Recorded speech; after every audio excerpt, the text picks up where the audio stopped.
Welcome back. We are talking about Redemption, our November 2016 Warriors of Light event.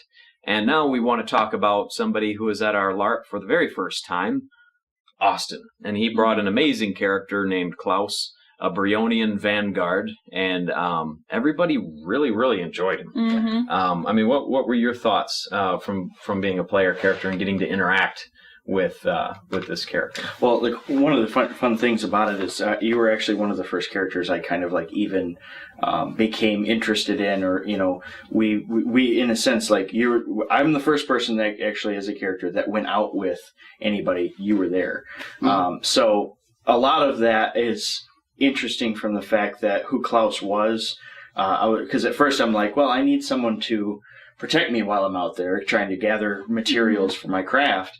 And this guy's got a sword and a shield, so I'm going to pay him. Here you go.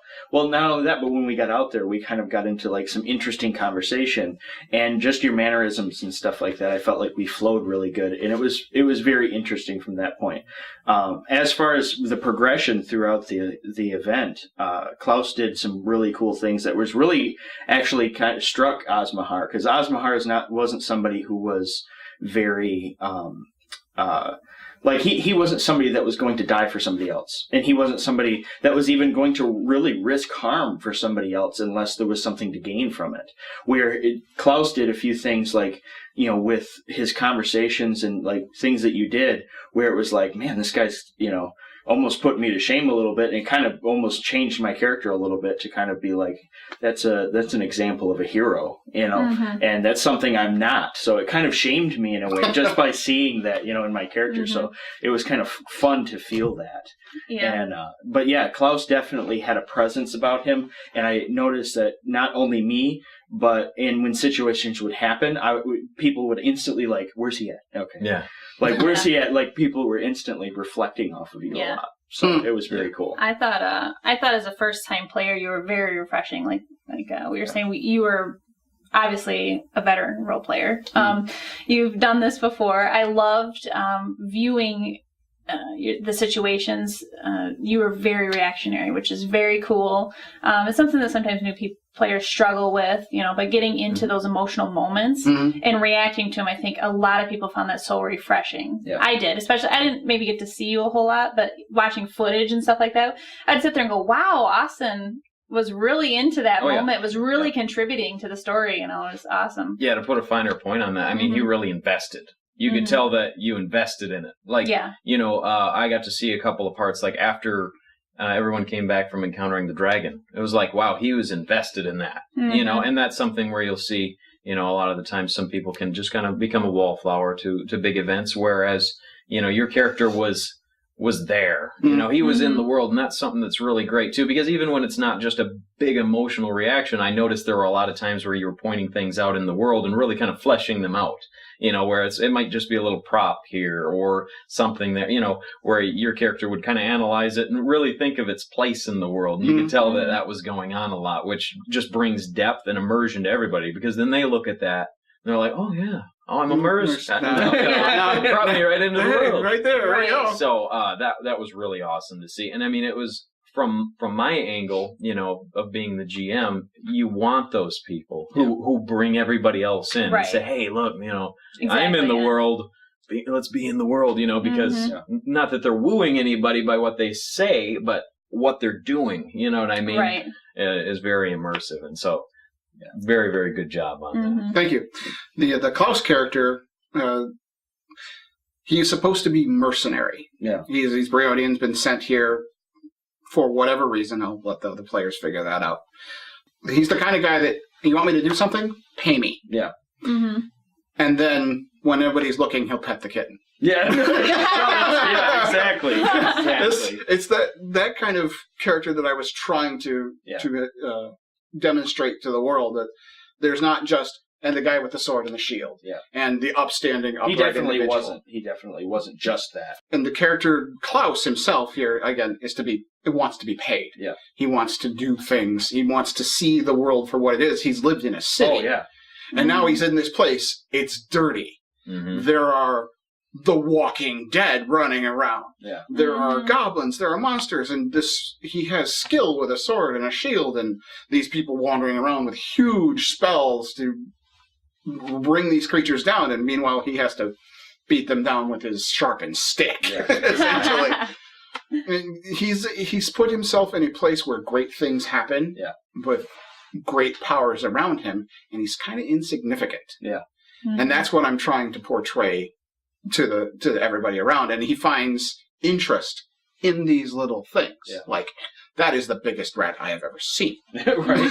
No, yeah. You made definitely like with that, you definitely made mention of when things were, what they were. It was never in a situation to where you could look through Klaus's eyes almost and be like, wow, this thing is huge, because of your reaction. You brought so many good reactionary scenarios. Right. He wouldn't just take it at face value, but he would actually think about it for a minute, if somebody sees a rat in a cave, they think, oh, it's just a rat in a cave. Yeah. It's a small mouse bugging Klaus might think, well, what is this rat doing in this cave? There's no food around here for it to eat, Why is there a rat here? Yeah, exactly. Why are there rats in Tommel's pit? Yeah. There's no food here. Right. I don't want to go find out. Get your stuff and let's get out of here. Yeah, like even with the pixie and stuff, they just, the experience of it, and with Klaus, like even when you went on me, I knew I wasn't going to be able to get him with my pay, but at the same time, I'm like, if I'm going to want somebody out here, I'm going to want this guy because he looks like he knows what he's doing. So, boop, and we'll pay you later, but come with me now. Yeah. So, but yeah, it definitely, what I mean is the sense of like Klaus felt like a real person. Like, you know what I mean? And, because you could see the different aspects of his personality as it went. You could see his desires, but then you could also see that human element in him, which that can be lost in characters sometimes. Right. It can be lost in sometimes development where you could see that in Klaus, that human element. And, that's a really good thing. And it's a really hard thing for a lot of people to actually develop and make it just natural. To exist in a character, to have that element in it. Right. Like we've talked about before, too, where weaknesses shine, when weaknesses shine through, that's where real personality is, and you let those fears come out, especially with the dragon. So many, I can't even, name a dragon, a troll. Right. I can't hurt that thing. Great. Right. Yeah. And the fact that level 1 problems, I know you're level 1, but wouldn't matter to me. Right. I could be an 8th or 9th level character. It's still a troll. Yeah. Right. It's still a dragon. I'm a human being with a sharp, pointy stick.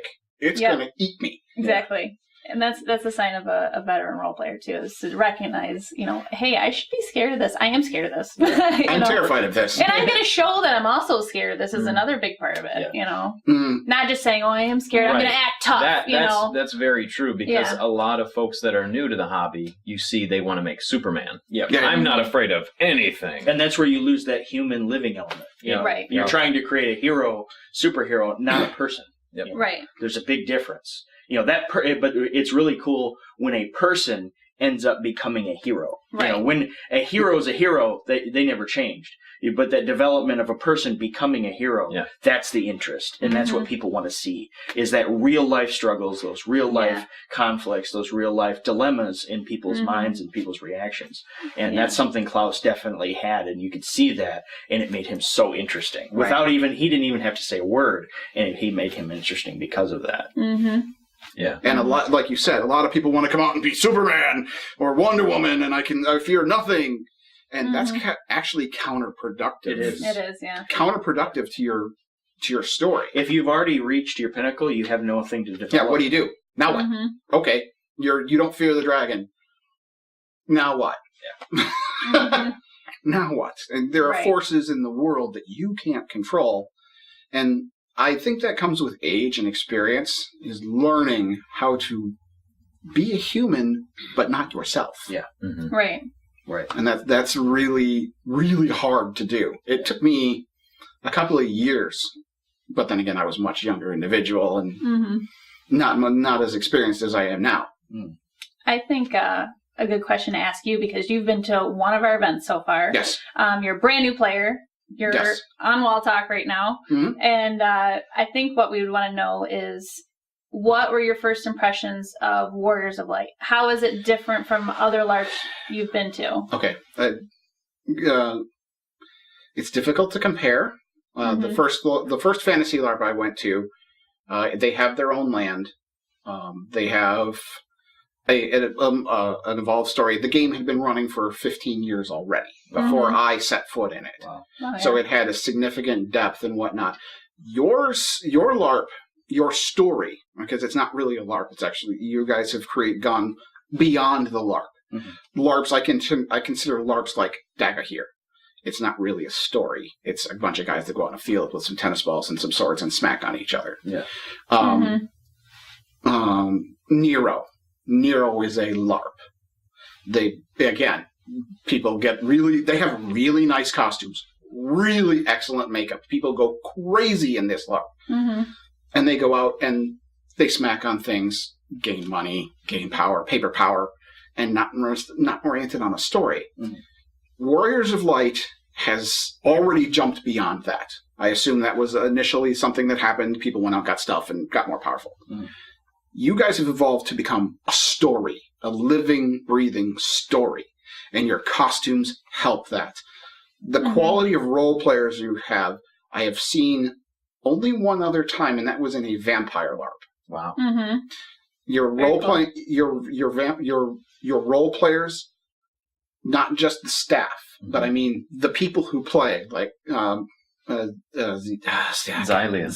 No, like I said, first event, so Xylia. All the names. Verena, Flint, Moonfire. These characters are all invested. They have depth. They have emotion. They have real. I am not looking at. I don't know her name. What's her real name? Moonfire's real name. Linda. Well, we do call her Moon. Everybody calls her Moon in and out. I'm not looking at the woman Linda. That is an elf. Her name is Moonfire.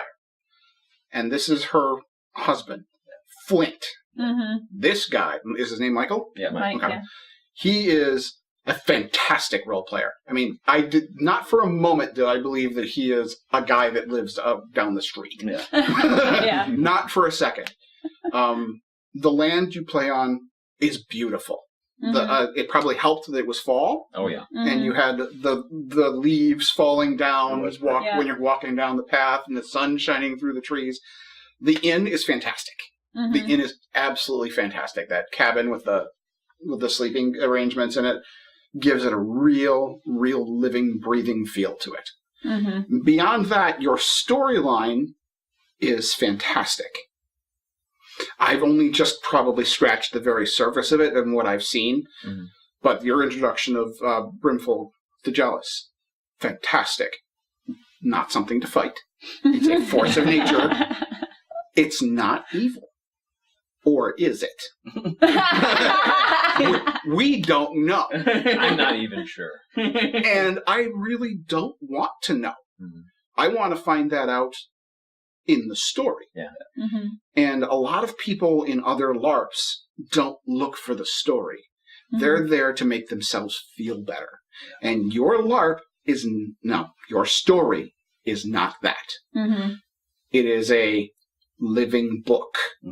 And I hope that's what you guys are aiming to do. Everyone that you have involved, staff, players, GMs, have added to create a living novel. And I really hope you continue down that path. I have talked this game up to every LARPer that I think is worthy to come out here. And it's about 6 people. That's awesome. And I've told them how much fun I had, because when I left the other LARP, I was at a point in my life where things were really low and it had lost the magic.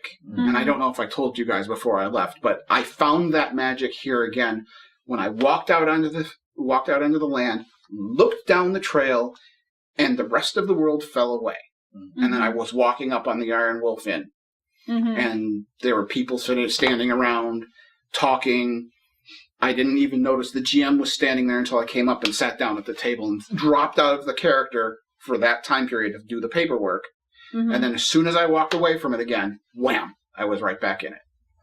That's awesome. And you guys have done an excellent job of doing that. and I really hope you continue to do it. Yeah, well, thank you. Yeah, we consider that extremely high praise. You know, especially coming from somebody with so much experience in LARPing and role playing under their belt.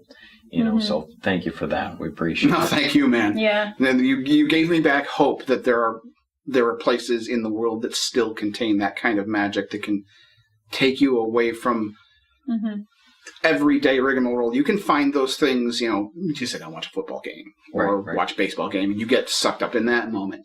But you're not really living it. When you walk out into your story, you have the sword in your hand. You have the spell casting in your power. Yeah. You live that. Yeah. And everybody else around you is living it with you. Yeah. And that's what makes it special. Be the adventure. If the adventure becomes part of you, everyone shares in that story.